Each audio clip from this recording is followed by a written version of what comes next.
একদা আল্লাহ রাসূল সাল্লাল্লাহু আলাইহি ওয়াসাল্লামের কাছে এক ব্যক্তি আসলো, এসে বলল, ইয়া রাসূলুল্লাহ, আমাকে জিনার অনুমতি দিন। উপস্থিত সাহাবায়ে কেরাম রাদিয়াল্লাহু তাআলা আনহুম তারা তাকে তিরস্কার করতে বললেন, আল্লাহর রাসূলের সামনে এমন ধৃষ্টতা, এই সাবধান, চুপ থাকো। কিন্তু আল্লাহ রাসূল সাল্লাল্লাহু আলাইহি ওয়াসাল্লাম তাকে রাগের স্বরে কিছুই বললেন না, বললেন, এসো, কাছে এসো।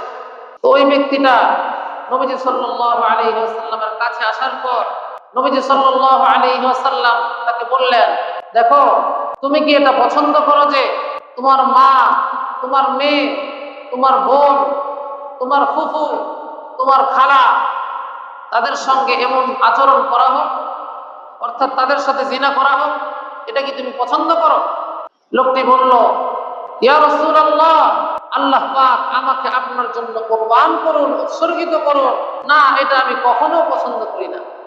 তখন নবীজি সাল্লাল্লাহু আলাইহি ওয়াসাল্লাম তাকে বললেন যে দেখো, অন্যরাও এটা পছন্দ করে না যে তাদের মা, তাদের মেয়ে, তাদের বোন কিংবা তাদের ফুফু অথবা তাদের খালার সঙ্গে এমন আচরণ করা হয়।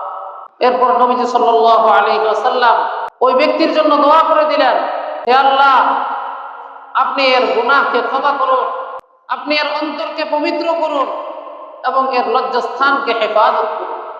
হাদিসের মধ্যে এসেছে, হযরত আবু উমামা রাদিয়াল্লাহু তাআলা আনহু বলেন, এই দোয়ার পর থেকে ওই ব্যক্তির অবস্থা এমন হয়ে গেল যে ওই ব্যক্তি আর কখনো কোন নারীর দিকে চোখ তুলেও তাকায়নি। সুবহানাল্লাহ।